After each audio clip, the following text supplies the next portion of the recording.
और चौथे प्रकार का अपराध है दूसरी जीवात्मा के प्रति अपराध करना। जो भक्त है वो सबके प्रति मित्रता प्रकट करता है और किसी योनि को कष्ट नहीं देना चाहता।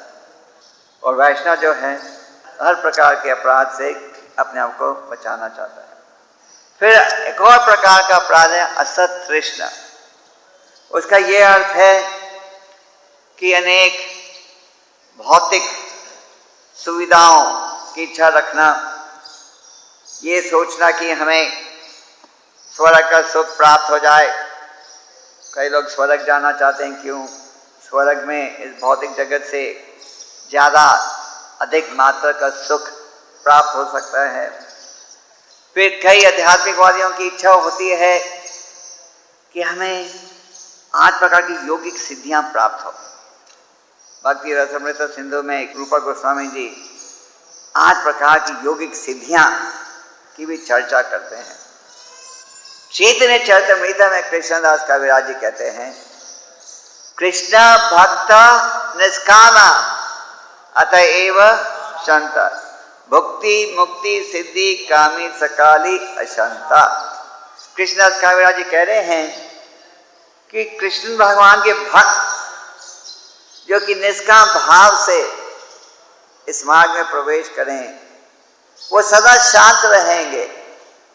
और इसकी तुलना में जो दूसरे आध्यात्मिकवादी हैं जिन्हें यौगिक सिद्धियां चाहिए या स्वर्ग का सुख चाहिए, वो सदा अशांत रहेंगे। इसलिए भगवान के जो भक्त हैं वो इन विषयों में ज़्यादा रुचि नहीं लेते।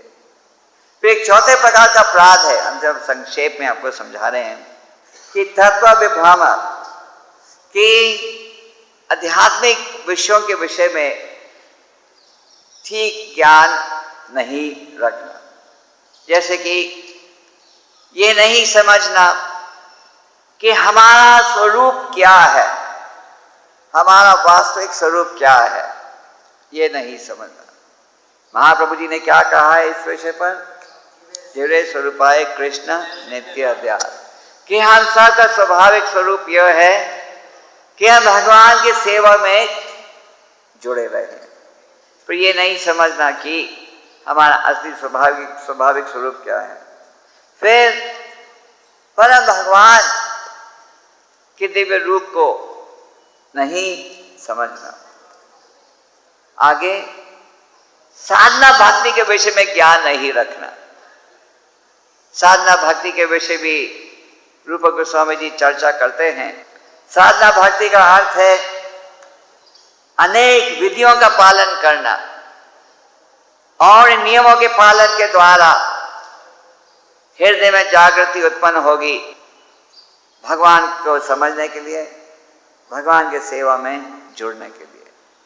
भगवद गीता के 12वें अध्याय में भगवान ने सबसे आरंभ में कहा, सदा मेरा चिंतन करो। पर फिर आगे ये भी कहा कि ये इतना सरल नहीं है, पर अगर तुम वैरी भक्ति के नियमों का पालन करोगे तो मुझे समझने की इच्छा प्रकट करोगे। तो एक और प्रकार का अनर्थ है कि साधना भक्ति के विषय में अज्ञान रहना। हम जब अंतर्राष्ट्रीय कृष्ण भावनामृत में जुड़ते हैं तो साधना भक्ति के विषय पर बल दिया जाता है। क्यों? क्योंकि साधना भक्ति का अर्थ है नियमों का पालन करना, और नियमों के पालन के द्वारा ही हृदय के जो मैल है ये दूर हो सकती है। कई बार सुनने में आता है कि हमें नियम इत्यादि पसंद नहीं आते, पर नियमों के पालन के बिना किसी प्रकार से आप भक्ति में आगे नहीं बढ़ सकते। परम पूज्य गोपाल कृष्ण गोस्वामी महाराज को सुनने के लिए धन्यवाद। अधिक जानकारी के लिए कृपया gkgoswami.com पर जाएं।